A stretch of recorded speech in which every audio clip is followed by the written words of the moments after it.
Tri Retno Prayudati alias Nunung dinyatakan positif COVID-19. Informasi tersebut dikonfirmasi oleh keluarga serta pengacara Nunung. Sebelum dinyatakan positif COVID-19, pelawak berusia 57 tahun ini sempat mengeluhkan kondisi kesehatannya. Ia juga mengalami hilang penciuman. 6 anggota keluarga Nunung yang terdiri dari 2 anak, cucu, menantu, dan 2 orang asisten juga terpapar COVID-19. Saat ini Nunung beserta keluarga sudah sepekan dirawat di RSUD Pasar Minggu, Jakarta Selatan. Kondisi Nunung kini dikabarkan keluarga telah membaik. Melalui pengacaranya, Nunung mengimbau agar masyarakat tetap mematuhi protokol kesehatan.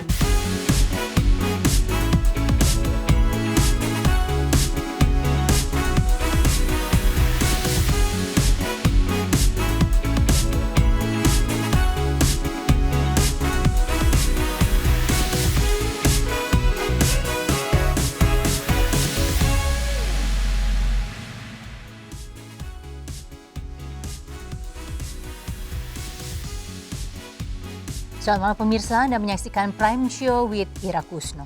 Pandemi Corona di Indonesia masih terus jadi ancaman. Saat ini sudah hampir atau bahkan lebih dari 10.000 jiwa meninggal dan hampir 260.000 lebih warga positif terjangkit virus SARS-CoV-2 ini. Cerita-cerita sedih tentang korban Corona tampaknya belum akan berakhir dalam waktu dekat. Pemirsa, di episode malam ini saya akan berbincang dengan mereka yang menjadi korban Corona. Dan tamu saya yang pertama adalah Hana Puspita, seorang jurnalis penyintas COVID-19 yang 20 orang anggota keluarganya terjangkit virus Corona. Bahkan nyawa sang ayah tidak bisa diselamatkan saat Hana sedang dirawat. Di ambulans Mbak Sur, mohon doanya ya Mbak. Apa aku lepas itu, pengen sehat lagi. Salam buat teman-teman, minta doanya. Namaku Hana Puspita. Setelah mengalami demam tinggi dan sesak nafas, aku dilarikan ke rumah sakit rujukan COVID-19 di Jakarta. 7 Agustus 2020. Dari hasil tes usap, aku positif COVID-19. Di hari keempat aku dirawat, ayahku menghembuskan nafas terakhirnya. Ayah meninggal karena corona. Dan untuk menjaga kondisiku tak memburuk, keluarga memutuskan untuk tidak memberitahuku.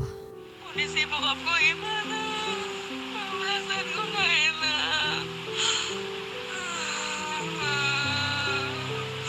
Orang rumah ditanya pada bohong, gue tahu pada bohong. Gak enak perasaan gue. Gimana bokap gue kabarnya, kondisinya, tolong tanyain. Keesokan harinya, seluruh keluargaku melakukan tes usap. Hasilnya begitu mengejutkan. 20 orang keluargaku positif COVID-19, termasuk ibu, suami, dan seorang anakku. Menjalani perawatan sendiri di ruang isolasi. Ingin sekali aku memeluk suami dan anak-anak, tapi tidak bisa. Aku hanya mampu bersujud dan menangis tanpa henti. Dan pemirsa, saat ini saya sudah bersama Hana Puspita. Selamat malam Hana. Selamat malam. Ya, Hana, prihatin dulu 20 keluarga ya. Anggota keluarga kena dan ayah meninggal. Dan terima kasih sudah mau berbagi bersama kami malam ini di Prime Show with Ira Kusno. Terima kasih. Iya, Hana, ini saya ingin kembali dulu sebelum Hana sekarang sudah sembuh ya. Waktu kemudian dinyatakan positif COVID, Hana tuh sempat 2 atau sampai 3 kali rapid test. Tapi kemudian kan negatif hasilnya, betul ya Hana ya? Betul, non-reaktif hasilnya. Non-reaktif, betul, non-reaktif. Kemudian sebenarnya apa sih yang waktu itu memutuskan akhirnya harus swab nih kelihatannya? Apakah ada gejala yang dirasakan?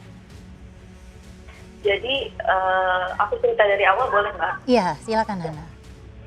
Jadi tanggal 27 itu aku udah mulai bergejala. situ aku demam, terus batuk-batuk gitu kan. Tapi aku nggak ada pikiran kalau itu COVID gitu. Kemudian aku besoknya tanggal 28 itu langsung ke puskesmas. 28 Juli ya? 28 Juli. Tapi aku pengen sih rapid karena kan lagi pandemi ini kan, takutnya aku antisipasi, takutnya aku corona gitu kan. Apalagi suamiku masih WFO, masih kerja di kantor. Nah, tanggal 28 aku ke puskesmas, tapi cuma dikasih obat batuk, dikasih obat demam karena aku nggak ada riwayat kontak dengan pasien positif. Gitu.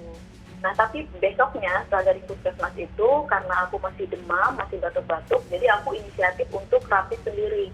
Aku rapid di klinik kesehatan waktu itu tanggal 29. Nah, hasil rapidnya itu keluar besoknya di tanggal 30, itu hasilnya berarti rapid aku yang pertama itu non-reaktif hasilnya.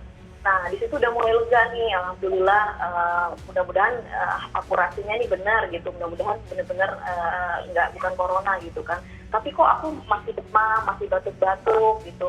Akhirnya aku memutuskan untuk besoknya aku cek lagi ke rumah sakit, sebuah rumah sakit swasta di Jakarta Barat. Aku coba cek darah karena udah 3 hari demam kan. Di sana cek darah ternyata negatif DB, negatif tipus, negatif DB. Nah, akhirnya aku pulang lagi ke rumah besoknya karena masih demam juga, masih batuknya juga makin intens. Akhirnya tanggal 1 Agustus itu aku balik lagi ke IGDRS karena malamnya itu aku muntah-muntah sampai batuknya karena saking intensnya aku muntah-muntah. Balik lagi ke IGD rumah sakit, terus di sana dirapit lagi untuk yang kedua kalinya. Ketiga kali ya berarti? Yang kedua. Yang pertama kan di puskesmas. Ke rumah sakit 2 kali ya? Di kesehatan yang pertama. Nah, yang kedua itu di rumah sakit. Di rumah sakit hasilnya non-reaktif juga. Cuma karena batuk-batuknya makin intens, akhirnya pihak rumah sakit inisiatif untuk cek paru-paru.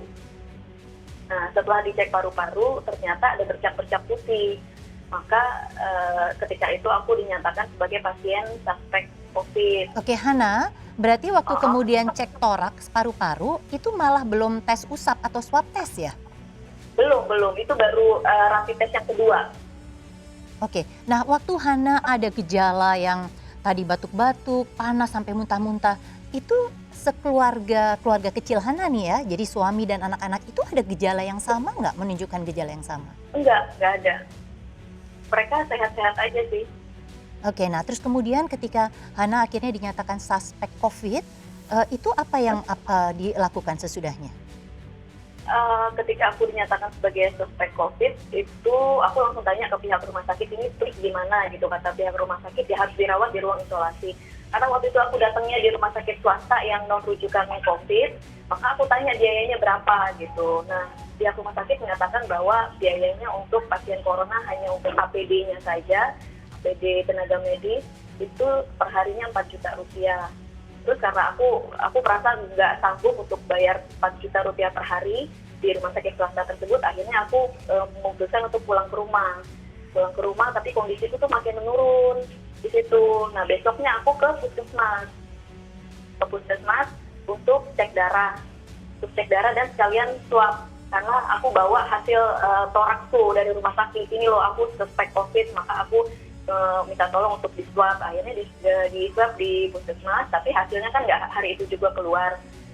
Besoknya aku ke puskesmas lagi karena kondisi makin demam, terus batuk-batuk juga makin intens. Nah, dari situ akhirnya dirujuk ke rumah sakit Tarakan sebelum hasil swabnya keluar gitu. Nah, sebelum dirujuk itu anak-anakku aku ungsikan ke rumah neneknya, ke rumah kakeknya di Pancoran gitu. Nah, waktu Hana mengungsikan anak-anak, ini masih kecil-kecil ya Han, 4 sama 5 tahun ya. Itu Hana sudah sempat mengetes mereka atau belum? Atau langsung diungsikan ke tempat neneknya? Belum. Jadi ketika aku pertama kali bergejala tanggal 27 itu, aku langsung memisahkan diri dari anak-anak sebetulnya. Aku tidur pun pakai masker, aku jaga jarak sama mereka gitu. Aku nggak tahu kalau mereka tuh ternyata udah terpapar juga gitu. Jadi aku ungsikan mereka di tanggal 30, kalau nggak salah 30 Agustus, aku ungsikan ke rumah neneknya di Pancoran gitu. Ternyata aku positif gitu. Dan kelihatannya anak-anak juga terpapar ya Han.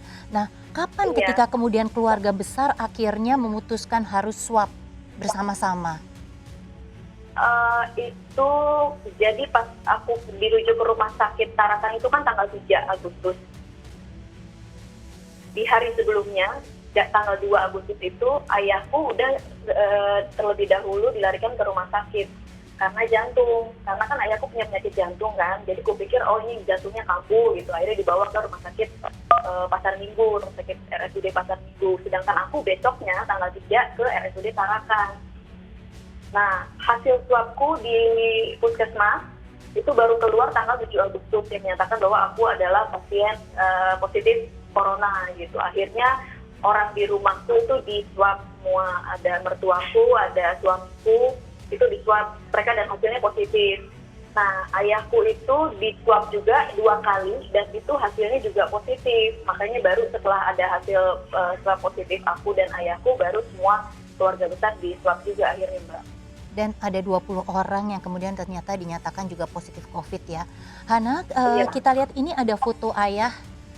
Hana dekat dengan ayah? Nah, dekat. Dekat ya. Jadi kita tampilkan dulu foto ayah Hana. Silahkan ditampilkan.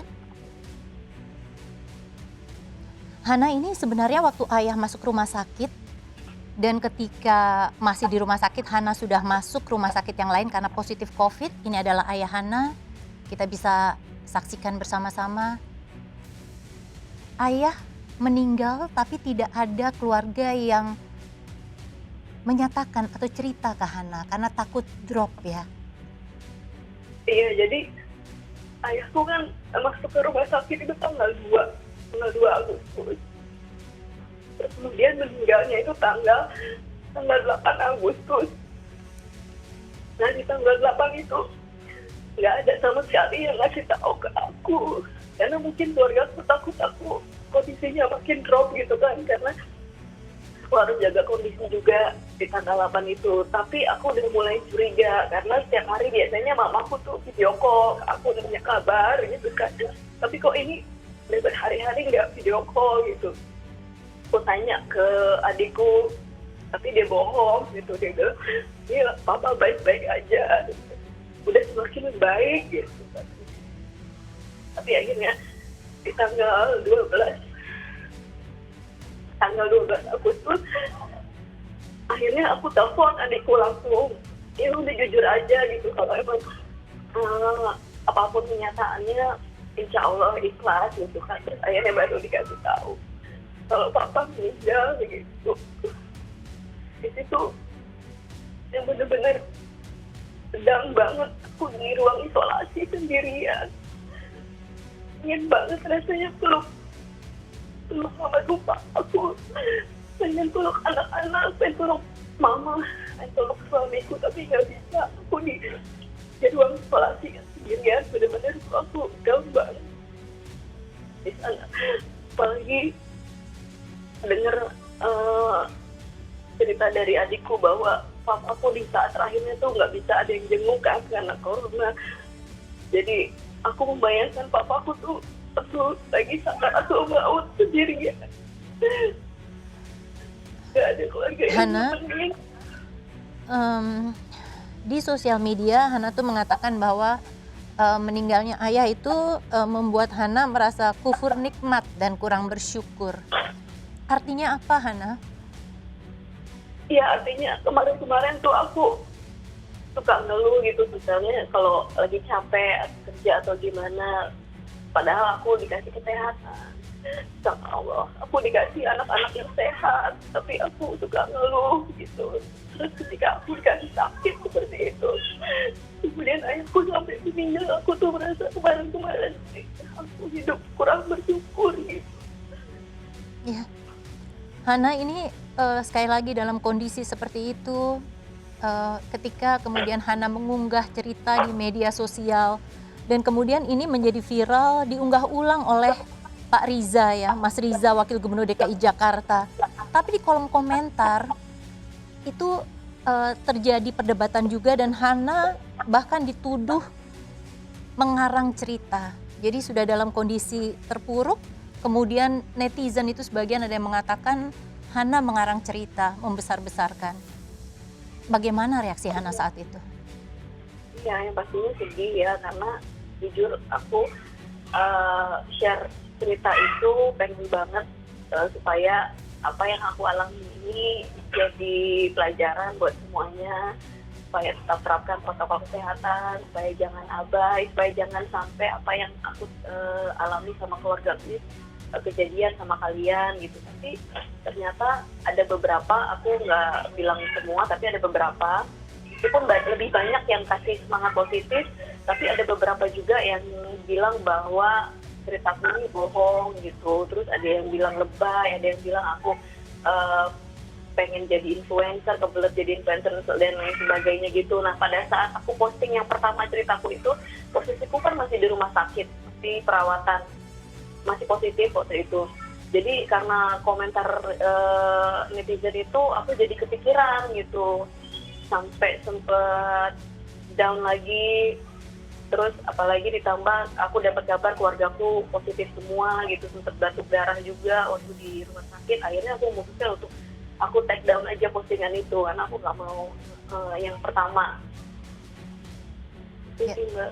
Tapi kemudian sekarang Hana sudah sehat ya, yang terpenting begitu. Dan tentunya pengalaman buruk dengan netizen itu tidak membuat Hana menjadi enggan untuk mengunggah sesuatu yang tetap positif ya, terutama terkait dengan soal corona ini ya, Han ya. Iya. Ya, terima kasih Hana sekali lagi untuk ceritanya, sudah berbagi bersama kami. Tetap kuat dan salam untuk suami dan keluarga di rumah. Selamat malam Hana. Serupa dengan kondisi rumah sakit yang penuh, lahan pemakaman khusus korban corona di Jakarta juga mulai penuh. Dan saat ini saya sudah bersama penggali makam yang bertugas di pemakaman Pondok Rangun, yaitu Bapak Imang Maulana. Dan Pak Imang ini sudah bertugas sebagai penggali makam lebih dari 20 tahun. Pak Imang, selamat malam. Ini di Regu Bapak, begitu ya, saat ini di Pondok Rangun ada berapa banyak petugas pemakaman, Pak? Selamat malam, Mbak. Petugas kita yang khusus menangani GTM, gali tutup makam, baik reguler maupun COVID-19 itu dibagi menjadi 4 regu, Mbak. Masing-masing regu itu variasi, ada yang 23, 22, 24, seperti itu. Jadi ada 4 kali shift begitu Pak, dan setiap kali adalah jumlahnya sekitar 22 dan 23. Artinya ini 24 jam bertugas dan yang jenazah yang harus dimakamkan di Pondok Rangun itu banyak sekali ya Pak. Berapa jumlahnya kalau bisa diceritakan perharinya? Betul, Mbak. Sebetulnya lonjakan protap COVID-19 di TPU Pondok Rangun khususnya itu lonjakan drastis pada mulai Juli, kemudian juga masuk Agustus, dan rekornya adalah di bulan September. Awal September itu kita memakamkan sekitar protap COVID sekitar 40 sampai 42 per hari. Bisa 40? dikatakan rata-rata sebetulnya sih kalau diambil rata-rata itu 30-an. Seperti itu. Oke, tapi ada lonjakan begitu ya Pak di Juli Agustus ini. Nah, kan beberapa waktu yang lalu itu viral foto di TPU Pondok Rangun di lahan pemakaman khusus COVID di Maret itu masih kosong Pak. Tapi sekarang itu sudah penuh. Sebenarnya di lapangan bagaimana kondisi realnya?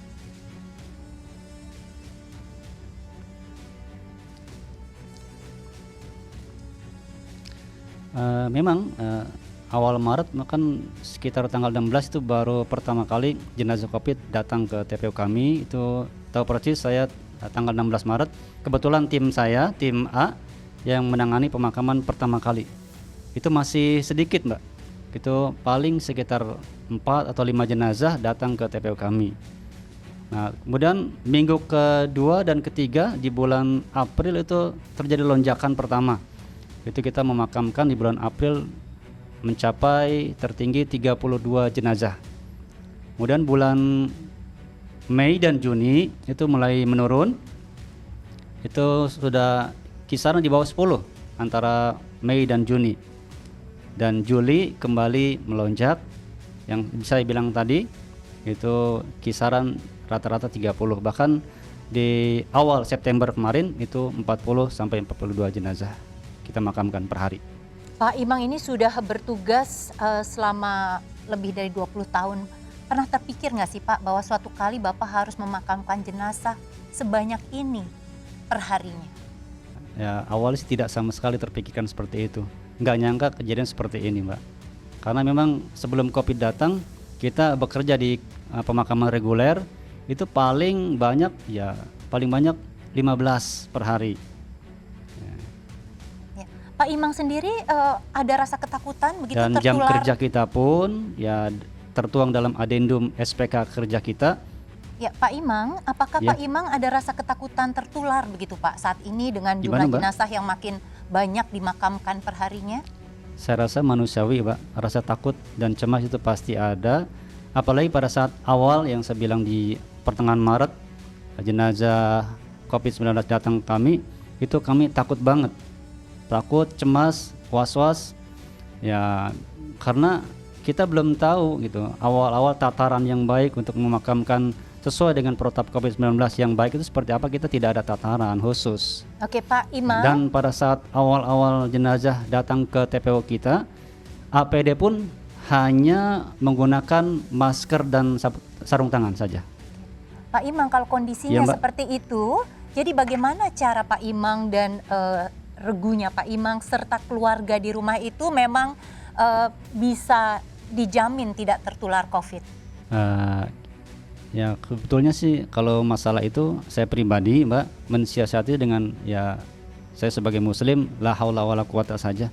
Kita serahkan kepada Allah Subhanahu wa taala. Andai kata saya pribadi pun pada saat itu meninggal karena dalam tugas, ya pasrah lillahi taala. Tapi alhamdulillah Allah ya masih melindungi saya dan teman-teman walaupun dalam keadaan takut, cemas, APD hanya yang tersedia sarung tangan dan masker saja. Tapi Allah jaga, alhamdulillah. Pak Yang Imang, penting terima kasih. mental dan sistem imun kita terjaga itu, Mbak. Ya. Terima kasih Pak Imang sudah berbagi bersama kami. Semoga selalu dalam lindungan Allah yang Maha Kuasa.